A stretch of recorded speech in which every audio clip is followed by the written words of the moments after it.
माननीय वित्त मंत्री Shrimati Nirmala Sitharaman.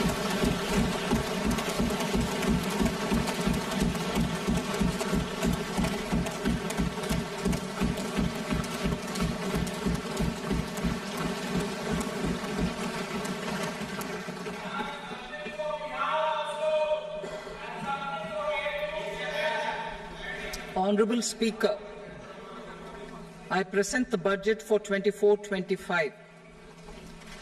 Introduction.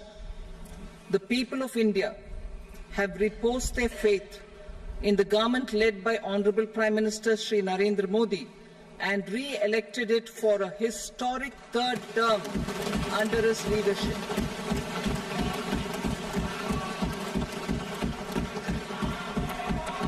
We are grateful for their support, faith, and trust in our policies.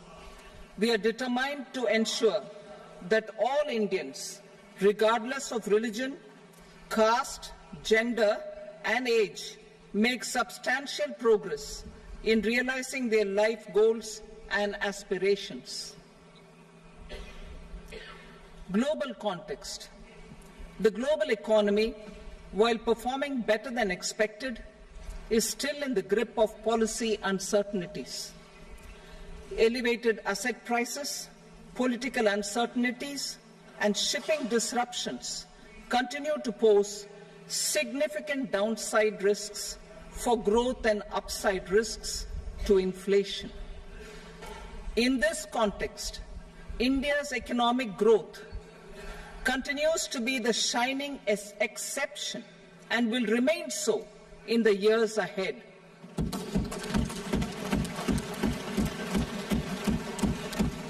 India's inflation continues to be low, stable, and moving towards the 4% target. Core inflation, that is non-food and non-fuel, currently is 3.1%. Steps are being taken to ensure supplies of perishable goods reach markets adequately. Interim budget. As mentioned in the interim budget, we need to focus on four major castes, namely the Garib, Mahilaye, Yuva, and Annadata, the poor, women, youth, and the farmer. For Annadata, we announced higher minimum support prices a month ago for all major crops, delivering on the promise of at least a 50% margin over costs. Pradhan Mantri Garib Kalyan Anna Yojana was extended for 5 years, benefiting more than 80 crore people.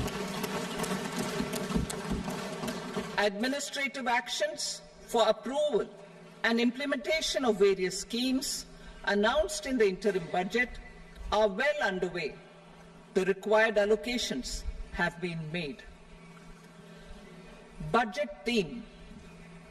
Turning attention to the full year and beyond in this budget, we particularly focus on employment, skilling, MSMEs, and the middle class. I am happy to announce the Prime Minister's package of 5 schemes and initiatives to facilitate employment, skilling, and other opportunities for 4.1 crore youth over a 5-year period, with a central outlay of 2 lakh crore rupees. I will speak about them shortly, while more details may be seen in the annexure. This year, I've made a provision of 1.48 lakh rupees, 1.48 lakh crore rupees for education, employment, and skilling. Budget priorities. The people have given a unique opportunity to our government to take the country on the path of strong development and an all-round prosperity. In the interim budget, we promise to present a detailed roadmap for our pursuit of Viksit Bharat. In line with the strategy set out in the interim budget, This budget envisages sustained efforts on the following 9 priorities for generating ample opportunities for all. Number 1, productivity and resilience in agriculture. Number 2, employment and skilling. Number 3, inclusive human resource development and social justice. 4, manufacturing and services. 5, urban development. 6, energy security. 7, infrastructure. 8, innovation, research and development. And 9, next generation reforms. Subsequent budgets will build on these and add more priorities and actions. A more detailed formulation will be carried out as part of the economic policy framework about which I will speak later in this speech.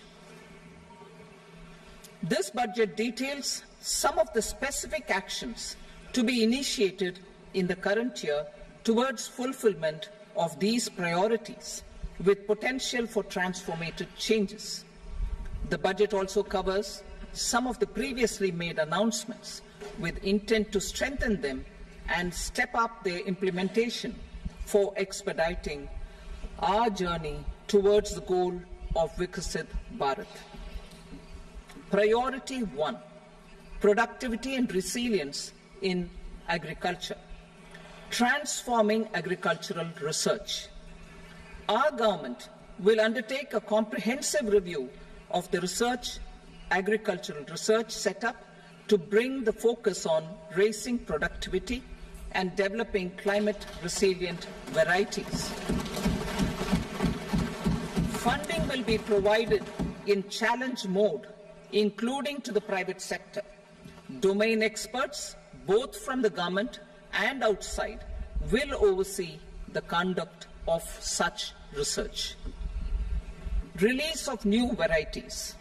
New 109 high-yielding and climate-resilient varieties of 32 field and horticultural crops will be released for cultivation by farmers. Natural farming. In the next 2 years, 1 crore farmers across the country will be initiated into natural farming, supported by certification and branding. Implementation will be through scientific institutions and willing gram panchayats.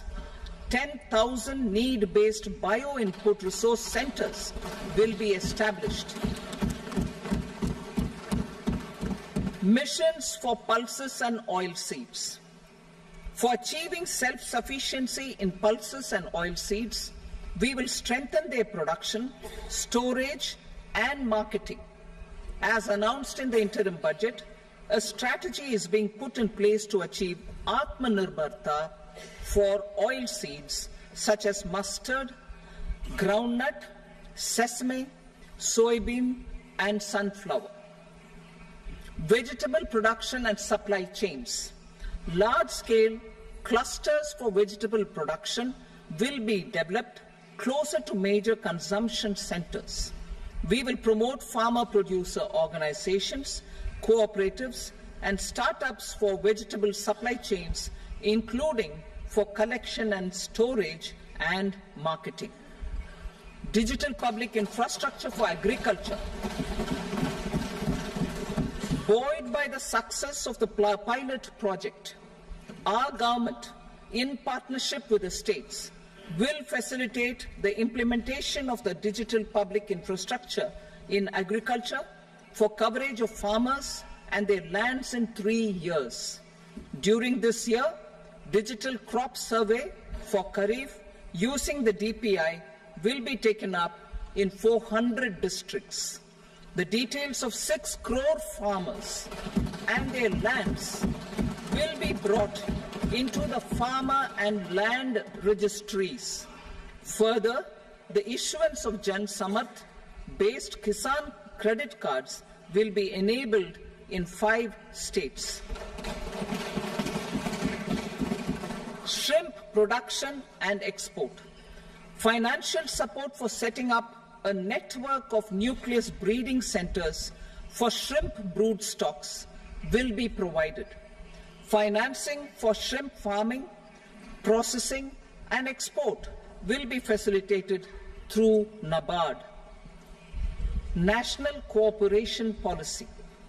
Our government will bring out a national cooperation policy for systematic, orderly and all-round development of the cooperative sector, fast-tracking growth of rural economy and generation of employment opportunities on a large scale will be the policy goal. This year, I have made a provision of 1.52 lakh crore rupees for agriculture and allied sectors.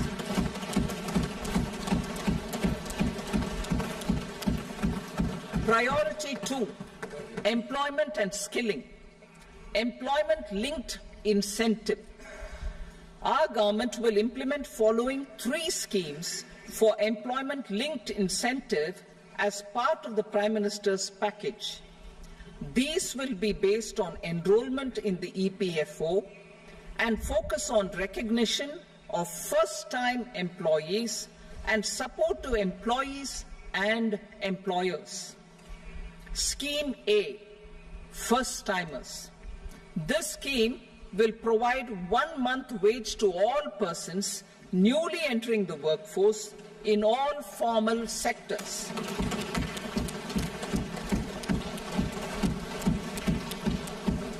Direct benefit transfer of 1 month's salary in 3 installments to first-time employees as registered in the EPFO will be up to 15,000 rupees. The eligibility limit will be a salary of 1 lakh per month. The scheme is expected to benefit 210 lakh youths.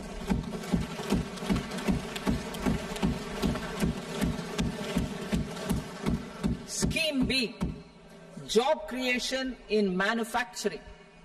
This scheme will incentivize additional employment in the manufacturing sector linked to the employment of first-time employees. An incentive will be provided at specified scale directly both to the employee and the employer with respect to the EPFO contribution in the first 4 years of employment. The scheme is expected to benefit 30 lakh youth entering employment and their employers.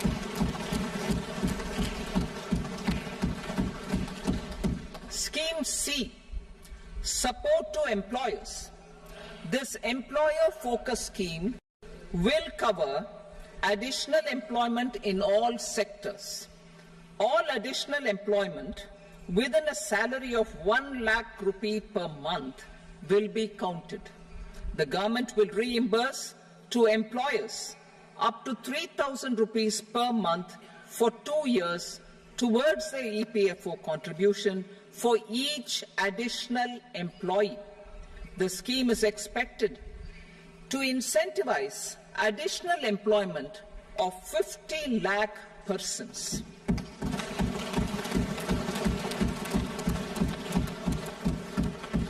Participation of women in the workforce. We will facilitate higher participation of women in the workforce through setting up of working women hostels in collaboration with industry and establishing creches.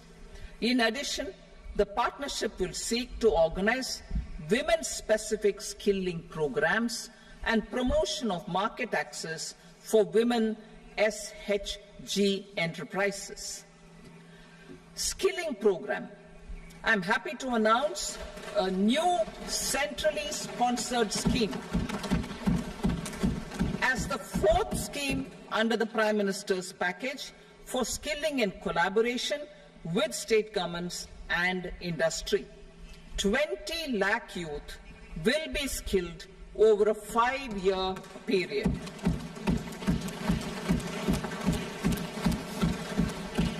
1,000 industrial training institutes will be upgraded in hub and spoke arrangements with outcome orientation.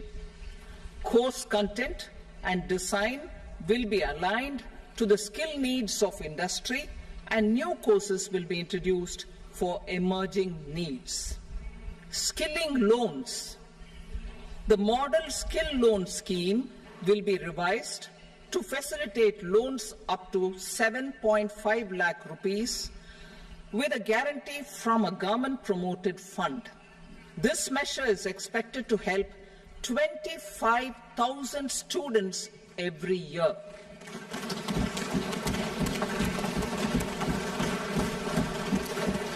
Education loans.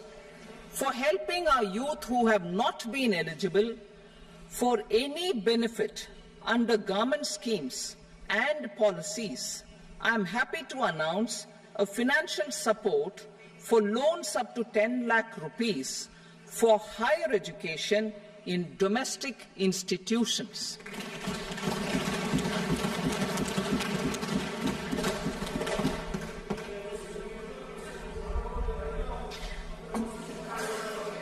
E-vouchers for this purpose. E-vouchers for this purpose will be given directly to 1 lakh students every year for annual interest subvention of 3% of the loan amount. Priority 3, inclusive human resource development and social justice. Saturation approach. Our government is committed to all-round, all-pervasive and all-inclusive development of people, particularly farmers, youth, women, and the poor. For achieving social justice comprehensively, the saturation approach of covering all eligible people through various programs, including those for education and health, will be adopted to empower them by improving their capabilities. Implementation of schemes meant for supporting economic activities by craftsmen, artisans, self-help groups, scheduled caste, scheduled tribe, and women entrepreneurs and street vendors such as the PM Vishwakarma, PM Swanidhi, National Livelihood Missions, and Stand Up India will be stepped up. Purvodaya. The states in the eastern part of the country are rich in endowments and have strong cultural traditions. We will formulate a plan, Purvodaya, for the all-round development of the eastern region of the country, covering Bihar, Jharkhand, West Bengal, Odisha, and Andhra Pradesh. This will cover human resource development, infrastructure, and generation of economic opportunities to make the region an engine to attain Vikasit Bharat. On the Amritsar-Kolkata Industrial Corridor, we will support development of an industrial node at Gaya. This corridor will catalyze industrial development of the eastern region. The industrial node at Gaya will also be a good model for developing our ancient centers of cultural importance into future centers of modern economy. This model shall showcase Vikas B, Virasat B in our growth trajectory. We will also support development of road connectivity projects, namely 1. Patna-Purnia Expressway, 2. Buxar-Bhagalpur Expressway, 3. Bodh Gaya, Rajgir, Vaishali and Darbhanga spurs, and 4. Additional 2-lane bridge over River Ganga at Buxar at a total cost of 26,000 crore rupees.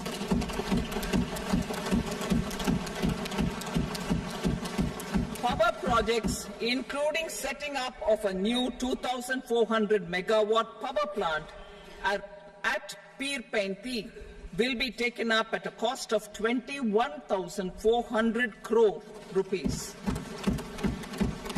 New airports, medical colleges, and sports infrastructure in Bihar will be constructed. An additional allocation to support capital investments will be provided. The requests of Bihar government for external assistance from multilateral development banks will be expedited.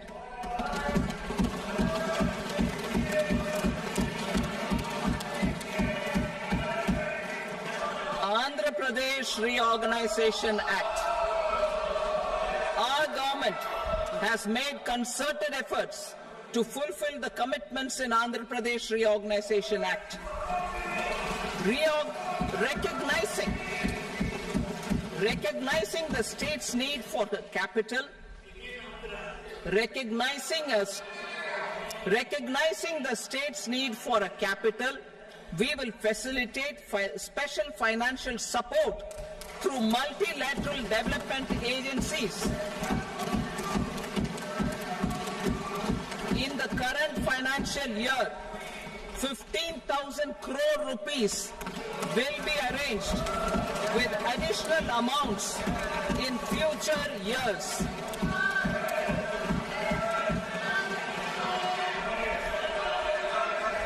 Our government is fully committed to financing and early completion of the Polavaram irrigation project, which is the lifeline for Andhra Pradesh and its farmers. This will facilitate our country's food security as well. Under the Act,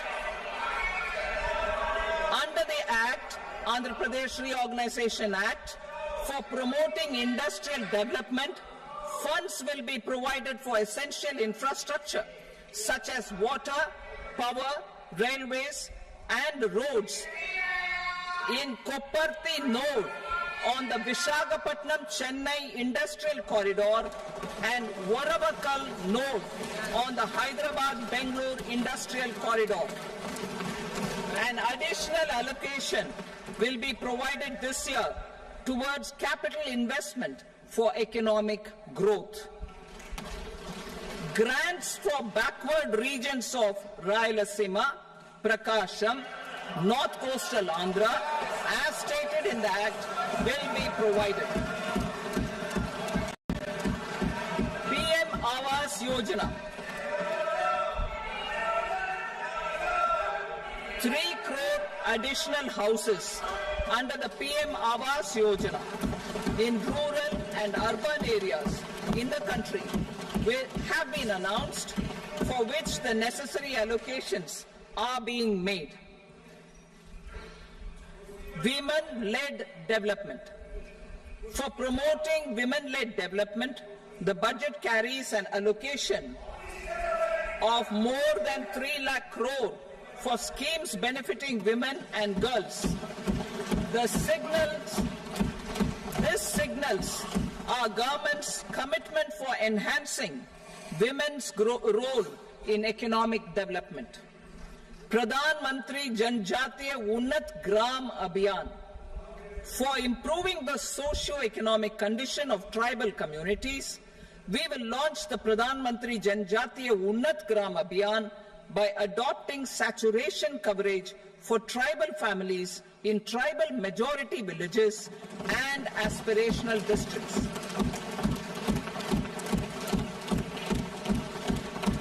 This will cover 63,000 villages, benefiting 5 crore tribal people. Bank branches in northeastern region. More than 100 branches of India Post Payment Bank will be set up in the northeast region to expand the banking services. This year, I have made a provision of 2.66 lakh crore rupees for rural development, including rural infrastructure. Priority 4, manufacturing and services Support for promotion of MSMEs. This budget provides special attention to MSMEs and manufacturing, particularly labor-intensive manufacturing. We have formulated a package covering financing, regulatory changes, and technology support for MSMEs to help them grow and also compete globally, as mentioned in the interim budget. I am happy to announce the following specific measures. Credit guarantee scheme for MSMEs in the manufacturing sector.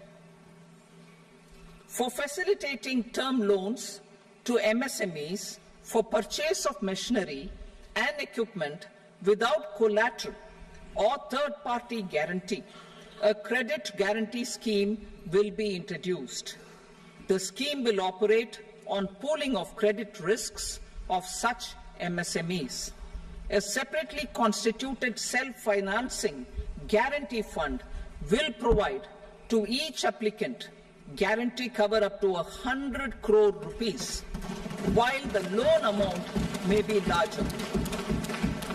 The borrower will have to provide an upfront guarantee fee and an annual guarantee fee on the reducing loan balance.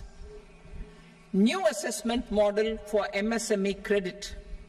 Public sector banks will build their own in-house capability to assess MSMEs for credit instead of relying on external assessment. They will also take a lead in developing or getting developed a new credit assessment model based on the scoring of digital footprints of the MSMEs in the economy. This is expected to be a significant improvement over the traditional assessment of credit eligibility based only on asset or turnover criteria. That will also cover MSMEs without a formal accounting system. Credit support to MSMEs during stress period. I'm happy to announce a new mechanism for facilitating continuation of bank credit to MSMEs during their stress period while being in special mention account, SMA stage, for reasons beyond their control. MSMEs need credit to continue their business and to avoid getting into the NPA stage. Credit availability will be supported through a guarantee from a government-promoted fund. Mudra loans. The limit of Mudra loans will be enhanced to 20 lakh from the current 10 lakh for those entrepreneurs who have availed and successfully repaid previous loans under the Tarun category. Enhanced scope for mandatory onboarding in TREDS. For facilitating MSMEs to unlock their working capital by converting their trade receivables into cash, I propose to reduce the turnover threshold of buyers for mandatory onboarding on the TREDS platform from rupees 500 crore to 250 crore rupees. This measure will bring 22 more CPSCs and 7,000 more companies onto the platform. Medium enterprises will also be included in the scope of the suppliers. SIDBI branches in MSME clusters. SIDBI will open new branches to expand its reach to serve all major MSME clusters within 3 years and provide direct credit to them. With the opening of 24 such branches this year, the service coverage will expand to 168 out of 242 major clusters. MSME units for food irradiation, quality and safety testing. Financial support for setting up of 50 multi-product food irradiation units in the MSME sector will be provided. Setting up of 100 food quality and safety testing labs with NABL accreditation will be facilitated. E-commerce export hubs. to enable MSMEs and traditional artisans to sell their products in international markets. E-commerce export hubs will be set up in public-private partnership mode. These hubs, under a seamless regulatory and logistic framework, will facilitate trade and export-related services under one roof. Measures for promotion of manufacturing and services. Internship in top companies.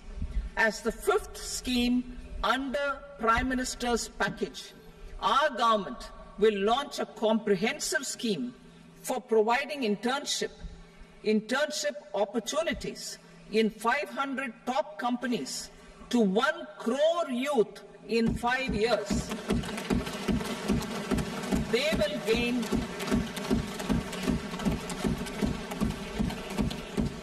will gain exposure for 12 months to real-life business environment, varied professions, and employment opportunities. An internship allowance of 5,000 per month, 5,000 rupees per month, along with a one-time assistance of 6,000 rupees will be provided. Companies will be expected to bear the training cost and 10% of their internship cost from their CSR funds. Industrial parks.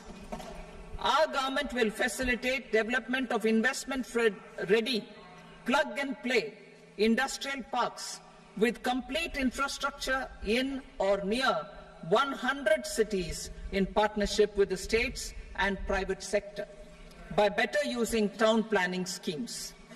12 industrial parks under the National Industrial Corridor Development Program also will be sanctioned.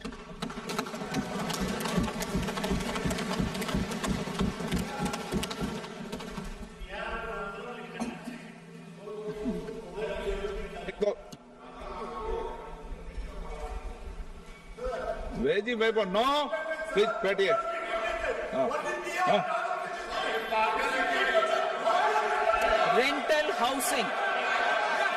Rental housing with dormitory type accommodation for industrial workers will be, just 1 minute. Rental housing, I repeat, rental housing with dormitory type accommodation for industrial workers will be facilitated in PPP mode with VGF support and commitment from anchor industries. Shipping industry, ownership, leasing and flagging reforms will be implemented to improve the share of Indian shipping industry and generate more employment. Critical mineral mission. We will set up a critical mineral mission for domestic production, recycling of critical minerals and overseas acquisition of critical mineral assets. Its mandate will include technology development, skilled workforce, extended producer responsibility framework, and a suitable financing mechanism. Offshore mining of minerals. Our government will launch the auction of the first tranche of offshore blocks for mining, building on the exploration already carried out. Digital public infrastructure applications. Turning to the services sector, I propose development of DPI applications at population scale for productivity gains, business opportunities, and innovation by the private sector. These are planned in the areas of credit, e-commerce, education, health, law and justice, logistics, MSME service delivery, and urban governance. Integrated technology platform for IBC ecosystem. An integrated technology platform will be set up for improving the outcomes under the Insolvency Bankruptcy Code for achieving consistency, transparency, timely processing, and better oversight for all stakeholders. Voluntary closure of LLPs. The services of the Center for Processing Accelerated Corporate Exit, CPACE, will be extended for voluntary closure of LLPs to reduce the closure times. National Company Law Tribunals. The IBC has resolved more than 1,000 companies, resulting in direct recovery of 3.3 lakh crore to creditors. 3.3 lakh crore rupees to creditors. In addition, 28,000 cases involving over 10 lakh crore rupees have been disposed of even prior to admission. Appropriate changes to the IBC, reforms and strengthening of the tribunal and appellate tribunals will be initiated to speed up insolvency resolution. Additional tribunals will be established. Out of those, some will be notified to decide cases exclusively under the Companies Act. Debt recovery. Steps for reforming and strengthening debt recovery tribunals will be taken. Additional tribunals will be established to speed up recovery. Priority 5, urban development. Cities as growth hubs. Working with states, our government will facilitate development of cities as growth hubs. This will be achieved through economic and transit planning and orderly development of peri-urban areas utilizing town planning schemes. Creative redevelopment of cities. For creative brownfield redevelopment of existing cities with a transformative impact, our government will formulate a framework for enabling policies, market-based mechanisms, and regulation. Transit-oriented development. Transit-oriented development plans for 14 large cities with a population above 30 lakh will be formulated, along with an implementation and financing strategy. Urban housing. Under the PM Awas Yojana, Urban 2.0, housing needs of 1 crore urban poor and middle-class families will be addressed with an investment of 10 lakh crore rupees. This will include the central assistance of 2.2 lakh crore rupees in the next 5 years. A provision of interest subsidy to facilitate loans at affordable rates is also envisaged. In addition, enabling policies and regulations for efficient and transparent rental housing markets with enhanced availability will also be put in place. Water supply and sanitation.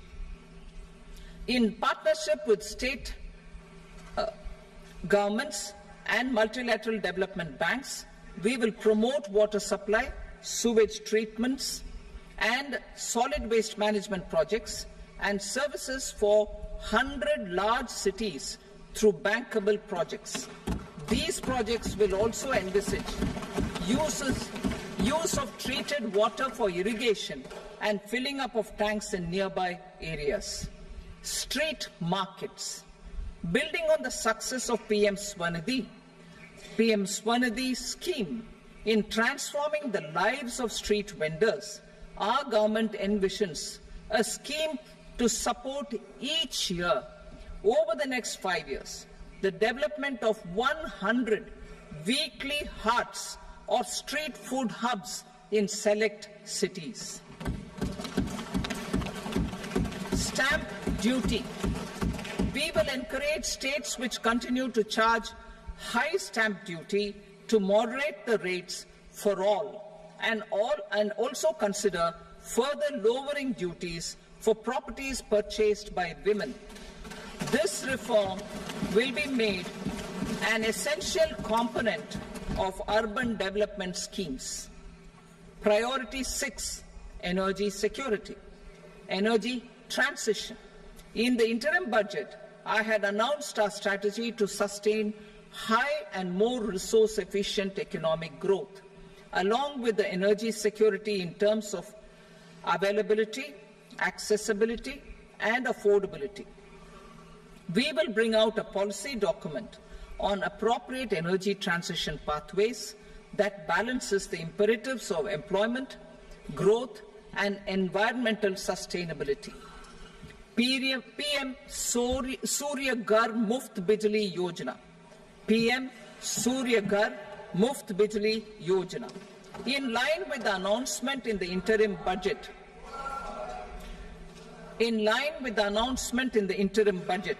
PM Surya Ghar Muft Bijli Yojana has been launched to install rooftop solar plants to enable 1 crore households obtain free electricity up to 300 units every month. The scheme has generated remarkable response with more than 1.28 crore registrations and 14 lakh applications, and we will further encourage it. Pumped storage policy. A policy for promoting pumped storage projects will be brought out for electricity storage and facilitating smooth integration of the growing share of renewable energy with its variable and intermittent nature in the overall energy mix. Research and development of small and modular nuclear reactors. Nuclear energy is expected to form a very significant part of the energy mix for Viksit Bharat. Towards that pursuit, our government will partner with the private sector for 1. Setting up Bharat Small Reactors, 2. Research and development of Bharat Small Modular Reactor, and 3. Research and development of newer technologies for nuclear energy. The R&D funding announced in the interim budget will be made available for this sector also. Advanced ultra supercritical thermal power plants. The development of indigenous technology for advanced ultra supercritical thermal power plants with much higher efficiency has been completed. A joint venture between NTPC and BHEL will set up a full-scale 800 megawatt commercial plant using AUSC technology. The government will provide the required fiscal support.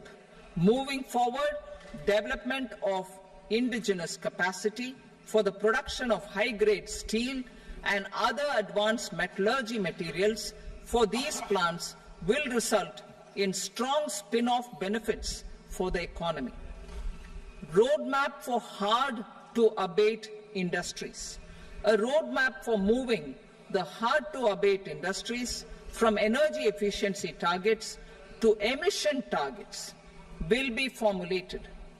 Appropriate regulations for transition of these industries from the current perform, achieve, and trade mode to Indian carbon market mode will be put in place. Support to traditional micro and small industries. An investment-grade energy audit of traditional micro and small industries in 60 clusters, including brass and ceramic, will be facilitated.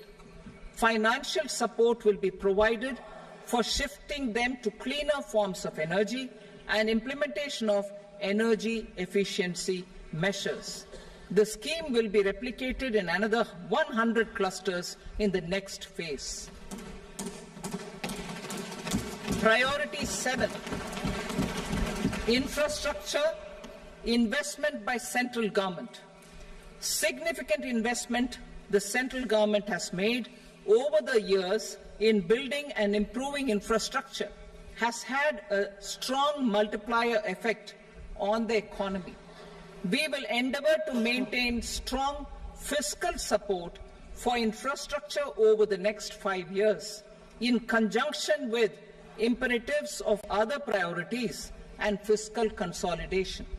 This year, I have provided 11,11,111 crore rupees for capital expenditure. This would be 3.4% of our GDP.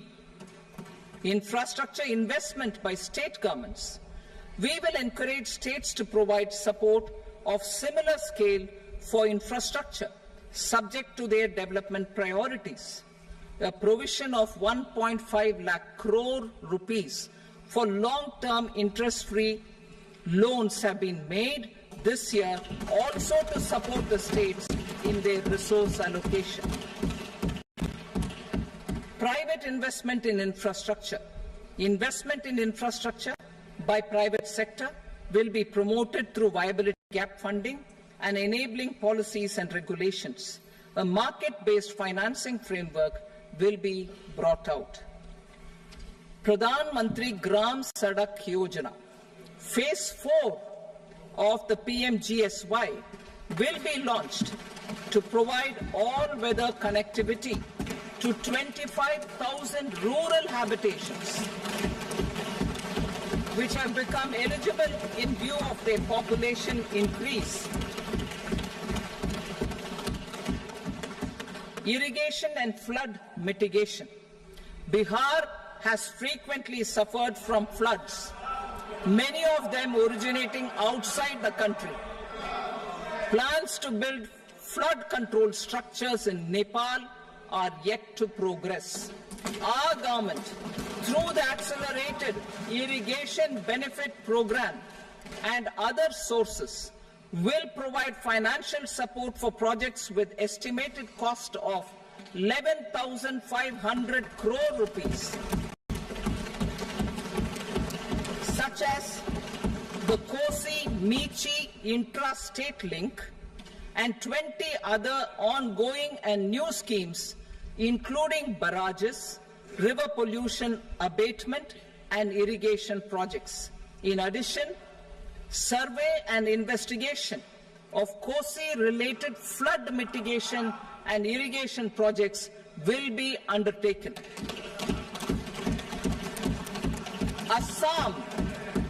Assam grapples with floods every year by the Brahmaputra River and its tributaries originating outside India. We will provide assistance to Assam for flood management and related projects.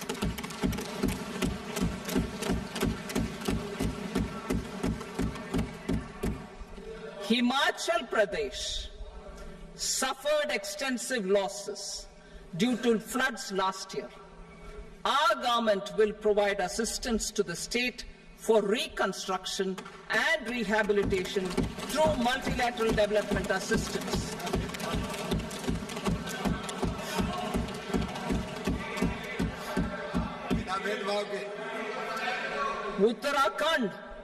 Uttarakhand too suffered losses due to cloudbursts and massive landslides. We will provide assistance to the state. Recently, Sikkim witnessed devastating flash floods and landslides that wreaked havoc across the state. Our government will provide assistance to the state.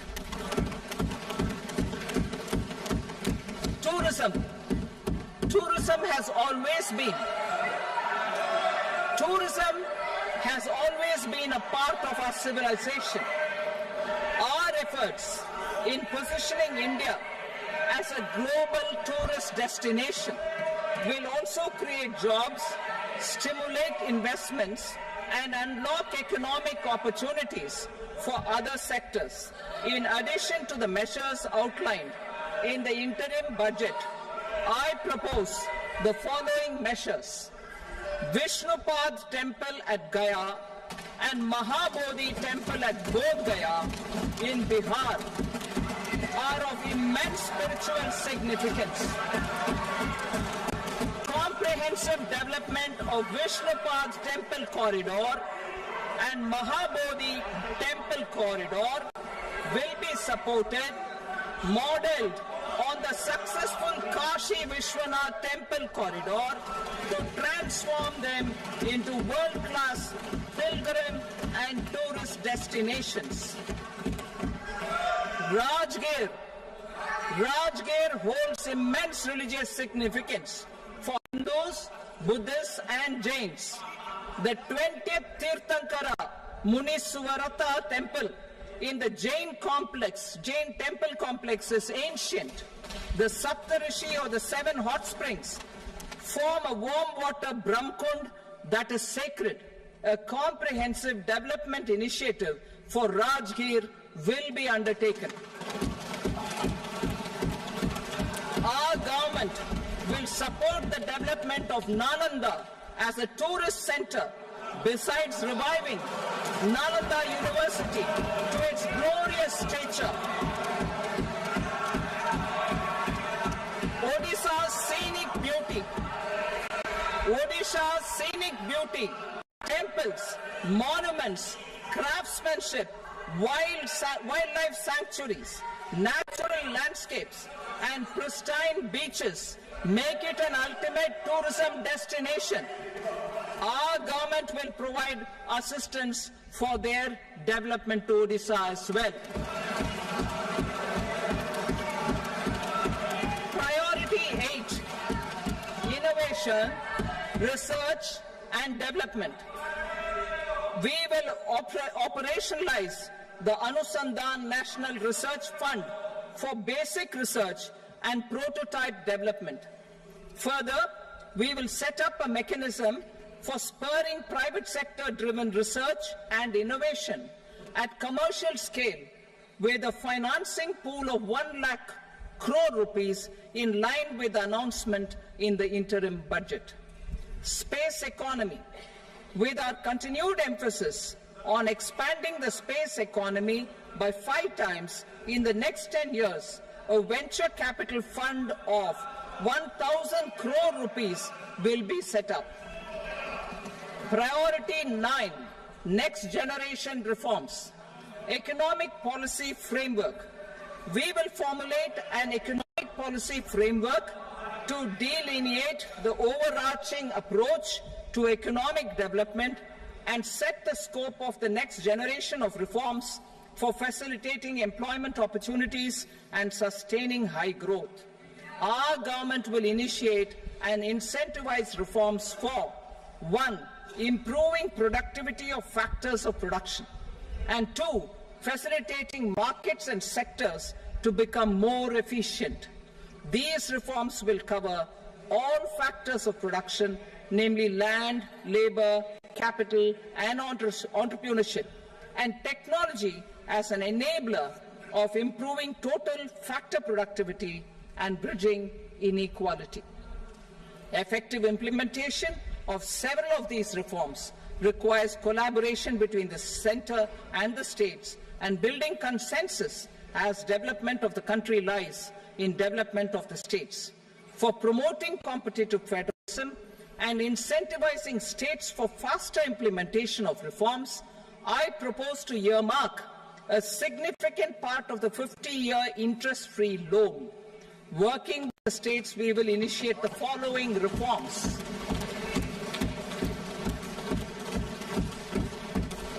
Land-related reforms and actions, both in the rural and urban areas, will cover land administration, will cover 1. Land administration, planning and management, and 2. Urban planning usage and building bylaws. These will be incentivized for completion within the next 3 years through appropriate fiscal support. Rural land-related actions. Rural land-related actions will include 1. Assignment of unique land parcel identification number, UL PIN, or Bhu Aadhaar for all lands. 2. Digitization of cadastral maps. 3. Subdivisions, survey of map subdivisions as per current ownership. 4. Establishment of land registry. And 5. Linking to the farmers registry. These actions will also facilitate credit flow and other agricultural services. Urban land-related actions. Land records in urban areas will be digitized with GIS mapping, an IT-based system for property record administration, updating and tax administration will be established. These will also facilitate improving the financial position of urban local bodies. Labour-related reforms, services to labour. Our government will facilitate the provision of a wide array of services to labour, including those for employment and skilling. A comprehensive integration of eShram portal with other portals will facilitate such one-stop solution. Open architecture databases for the rapidly changing labour market, skill requirements and available job roles, and a mechanism to connect job aspirants with potential employers and skill providers will be covered in these services. Shram Suvidha and Samadhan portal. Shram Suvidha and Samadhan portal will be revamped to enhance ease of compliance for industry and trade. Capital and entrepreneurship related reforms, financial sector vision and strategy. For meeting financing needs of the economy, our government will bring out a financial sector vision and strategy document to prepare the sector in terms of size, capacity and skills. This will set the agenda for the next 5 years and guide the work of the government, regulators, financial institutions and market participants. Taxonomy for climate finance. We will develop taxonomy for climate finance for enhancing the availability of capital for climate adaptation and mitigation. This will support achievement of the country's climate commitments and green transition. Variable capital company structure. We will seek the required legislative approval for providing an efficient and flexible mode for financing leasing of aircrafts and ships and pooled funds of private equity through a variable company structure. Foreign direct investment and overseas investment. The rules and regulations for foreign direct investment and overseas investments will be simplified to 1. Facilitate foreign direct investments, 2. Nudge prioritization, and 3. Promote opportunities for using Indian rupee as a currency for overseas investment. NPS Vatsalya. NPS Vatsalya, a plan for contribution by parents and guardians for minors, will be started. On attaining the age of majority, the plan can be converted seamlessly into a normal NPS account. Use of technology. We have successfully used technology for improving productivity and bridging inequality in our economy during the past 10 years. Public investment in digital infrastructure and innovations by the private sector have helped in improving access of all citizens, particularly the common people, to market resources, education, health and services. We will step up adoption of technology towards digitalization of the economy. Ease of doing business. For enhancing ease of doing business, we are already working on the Jan Vishwas Bill 2.0. Further, states will be incentivized for implementation of the business reforms, action plans and digitalization. Data and statistics. For improving data governance, collection, processing and management of data and statistics, different sectoral databases, including those established under the Digital India Mission, will be utilized with active use of technology tools. New pension scheme. The committee to review the NPS has made considerable progress in its work. I'm happy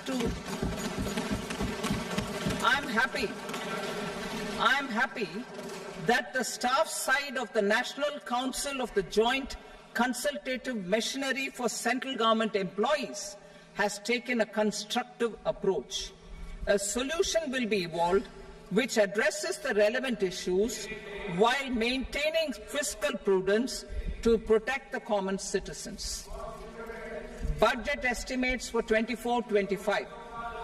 For the year 24-25, total receipts other than borrowings and the total expenditure are estimated at 32.07 lakh crore rupees and 48.21 lakh crore rupees respectively. The net tax receipts are estimated at 25.83 lakh crore rupees. The fiscal deficit is estimated at 4.9% of the GDP. The gross and the net market borrowings through dated securities during 24-25 are estimated at 14.01 lakh crore rupees and 11.63 lakh crore rupees respectively. Both will be less than that in 23-24. The fiscal consolidation path announced by me in 2021 has served our economy very well, and we aim to reach the deficit below 4.5% next year. The government is committed to staying the course. From 2026-27 onwards, our endeavour will be to keep the fiscal deficit each year such that the central government's debt will be on a declining path as percentage of GDP. I will now move to Part B.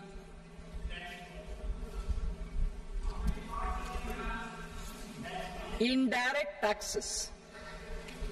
Sir, I start with GST.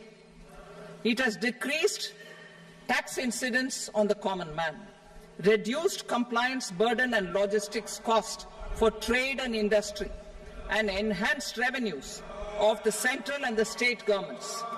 It is a success of vast proportions. To multiply the benefits of GST, we will strive to further simplify and rationalize the tax structure and endeavour to expand it to the remaining sectors. My proposals for customs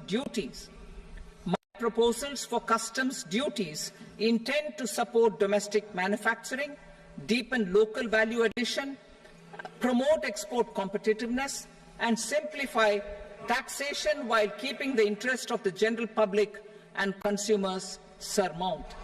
In Budget 22-23, we reduced the number of customs duty rates.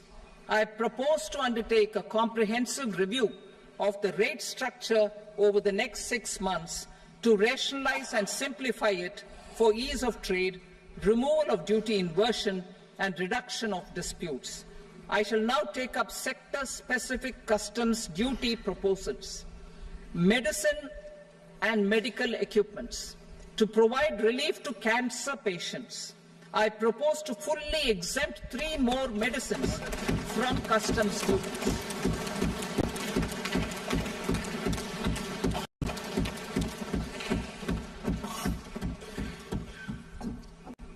I also propose changes in the BCD on X-ray tubes and flat panel detectors for use in medical X-ray machines under the phased manufacturing program so as to synchronize them with the domestic capacity addition.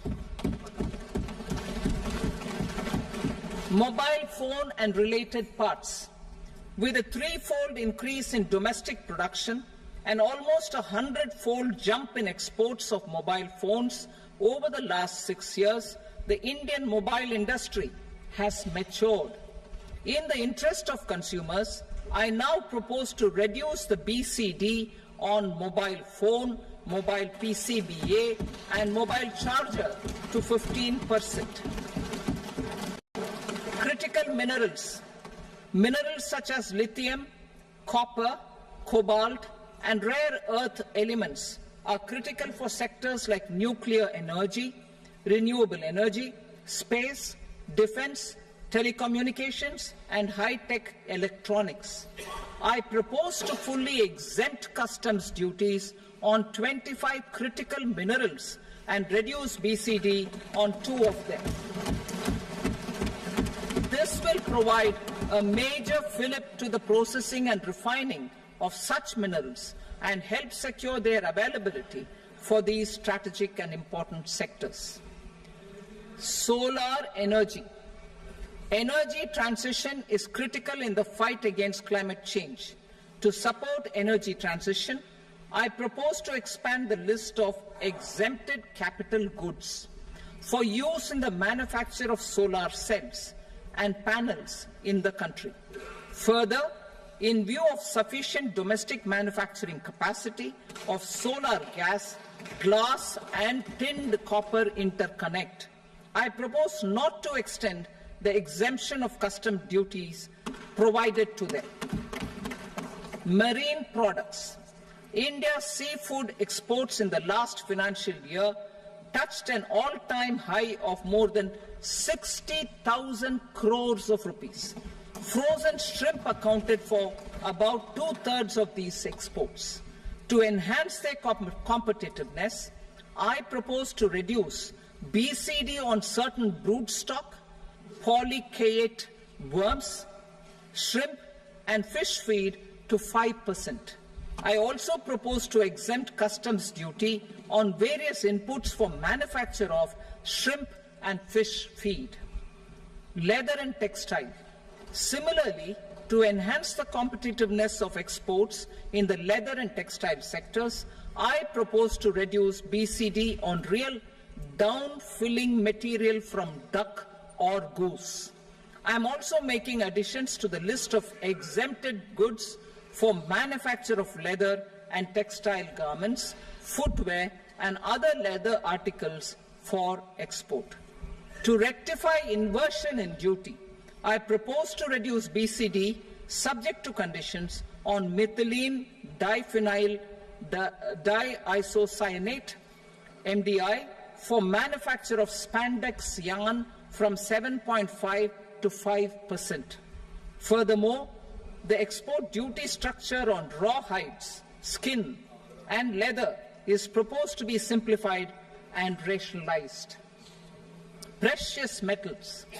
To enhance domestic value addition in gold and precious metal jewelry in the country, I propose to reduce customs duties on gold and silver to 6% and that of platinum to 6.4%.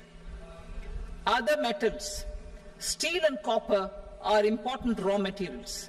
To reduce their cost of production, I propose to remove the BCD on ferronickel and blister copper.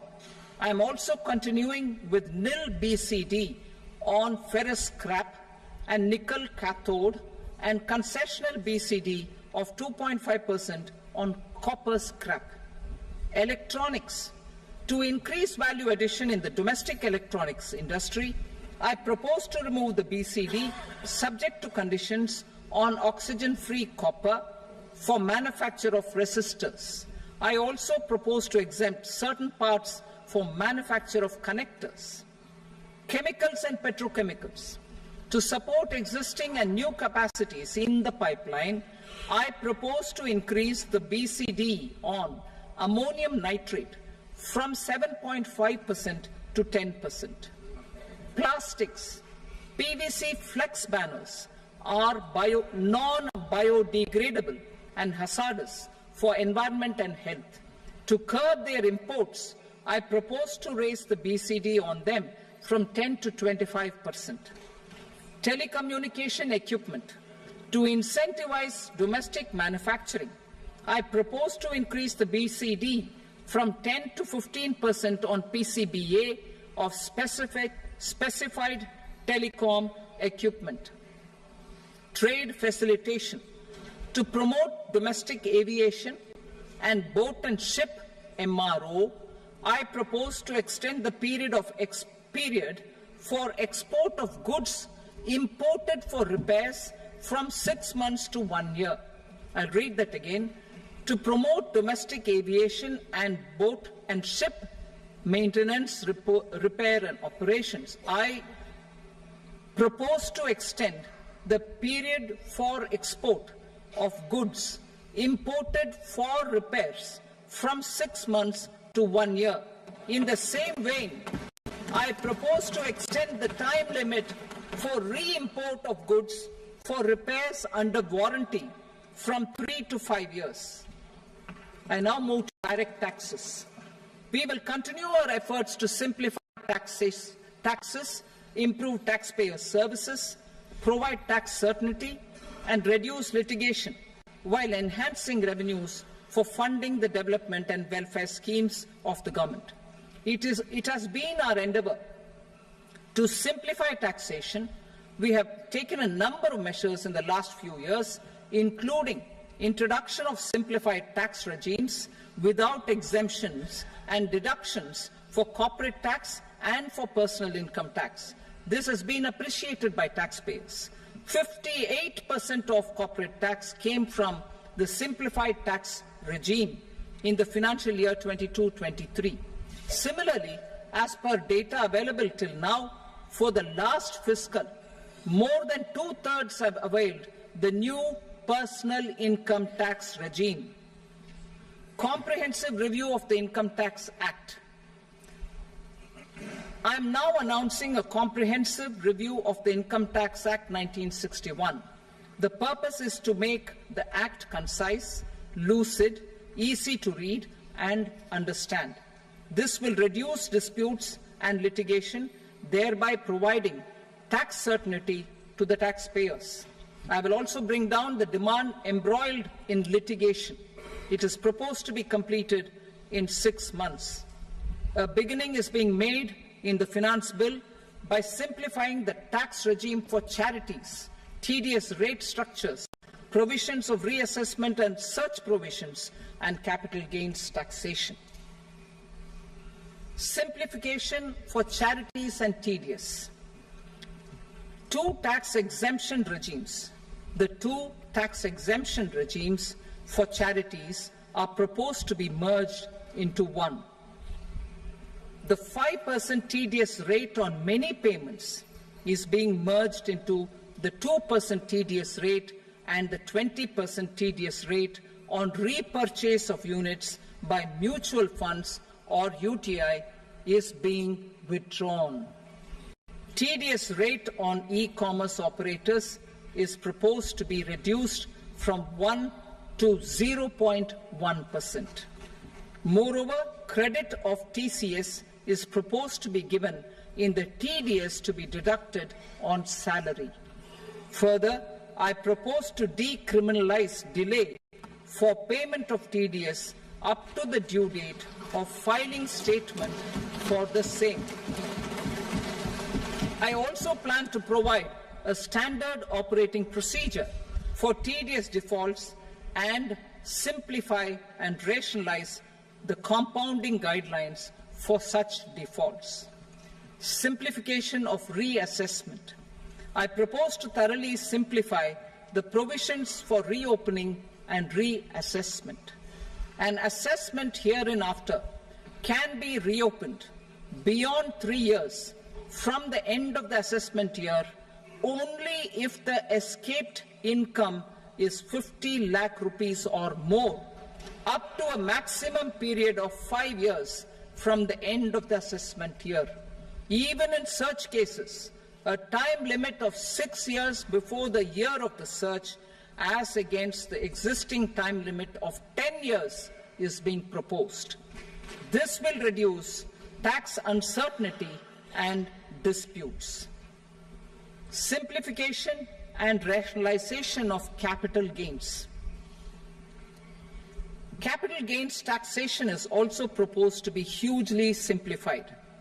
Short-term gains on certain financial assets shall henceforth attract a tax rate of 20%, while that on all other financial assets and all non-financial assets shall continue to attract the applicable tax rate. Long-term gains on all financial and non-financial assets, on the other hand, will attract a tax rate of 12.5%. For the benefit of the lower and the middle income classes, I propose to increase the limit of exemption of capital gains on certain financial assets to 1.25 lakh rupees per year.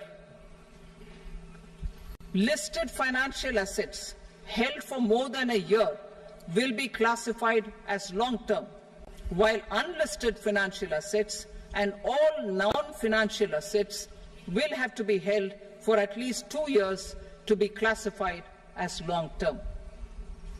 Unlisted bonds and debentures, debt mutual funds, and market-linked debentures, irrespective of holding period, however, will attract tax on capital gains at applicable rates. Taxpayer services. All the major taxpayer services under GST and most services under customs and income tax have been digitalized. All remaining services of customs and income tax, including rectification and order giving effect to appellate orders, shall be digitalized and made paperless over the next 2 years. Litigation and appeals. While our concerted efforts to reduce pendency of appeals at various appellate fora are beginning to show good results, it will continue to engage our highest attention.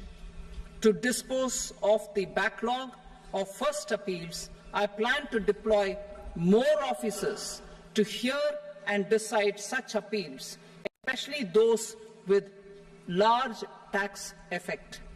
For resolution of certain income tax disputes pending in appeal, I am also proposing Vivad Se Vishwas Scheme 2024. Further, I propose to increase monetary limits for filing appeals related to direct taxes, excise and service tax in the tax tribunals, high courts and Supreme Court to 60 lakh rupees, 2 crore rupees and 5 crore respectively, with a view to reduce litigation and provide certainty in international taxation. We will expand the scope of safe harbor rules and make them more attractive. We will also streamline the transfer pricing assessment procedure. Employment and investment. I have a few proposals to promote investment and foster employment. First of all, to bolster the Indian startup ecosystem, boost the entrepreneurial spirit, and to support innovation, I propose to abolish the so-called angel tax for all classes of investors. Second, there is tremendous potential for cruise tourism in India. To give a fillip to this employment-generating industry, I am proposing a simpler tax regime for foreign shipping companies operating domestic cruises in the country. Third, India is a world leader in the diamond cutting and polishing industry, which employs a large number of skilled workers. To further promote the development of this sector, we would provide for safe harbor rates for foreign mining companies selling raw diamonds in the country. Fourth, to attract foreign capital for our development needs, I propose to reduce the corporate tax rate on foreign companies from 40 to 35%. Deepening the tax base. I have a couple of proposals for deepening the tax base. First, security transaction tax on futures and options of securities is proposed to be increased to 0.02% and 0.1% respectively. Second, for reasons of equity, I propose to tax income received on buyback of shares in the hands of recipients. Other proposals. To improve social security benefits, deduction of expenditure by employers towards NPS is proposed to be increased from 10 to 14% of the employee's salary.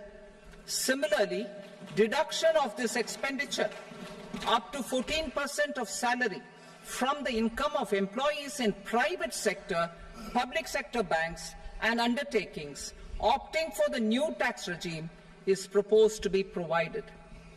Indian professionals working in multinationals get ESOPs and invest in social security schemes and other movable assets abroad.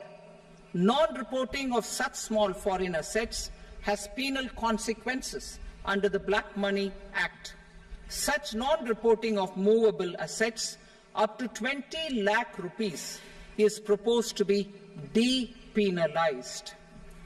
Other major proposals in the finance bill relate to withdrawal of equalization levy of 2%, expansion of tax benefits to certain funds and entities in IFSCs, and immunity from penalty and prosecution to Benamidar on full and true disclosure so as to improve conviction under the Benami Transaction Prohibition Act 1988. Personal income tax. Coming to personal income tax rates, I have two announcements to make for those opting for the new tax regime.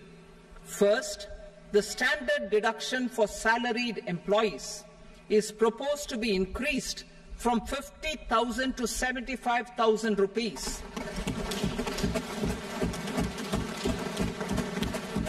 Similarly, deduction on family pension for pensioners is proposed to be enhanced from 15,000 to 25,000 rupees. This will provide relief to about 4 crore salaried individuals and pensioners.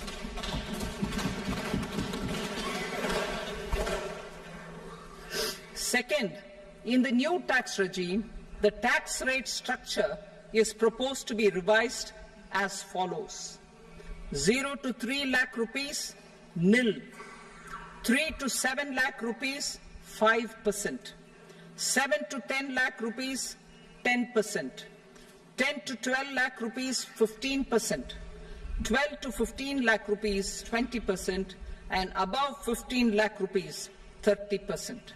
As a result of these changes, a salaried employee in the new tax regime stands to save up to 17,500 rupees in income tax.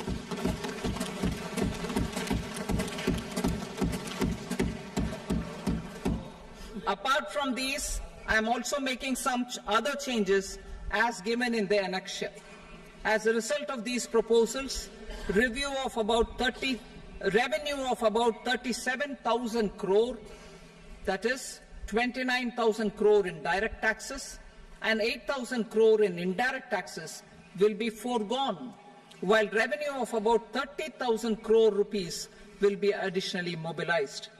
Thus, the total revenue foregone is about 7,000 crores annually. Mr. Speaker, sir, with this, I commend the budget to this august House. Jai Hind.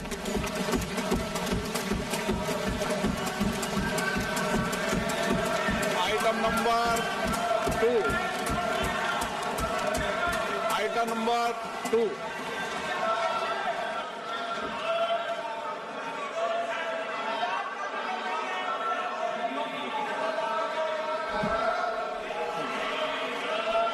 Sir, with your permission, I rise to lay on the table the following statements under Section 3 of the Fiscal Responsibility and Budget Management, FRBM Act 2003, Medium-Term Fiscal Policy cum Fiscal Policy Strategy Statement and Macroeconomic Framework Statement.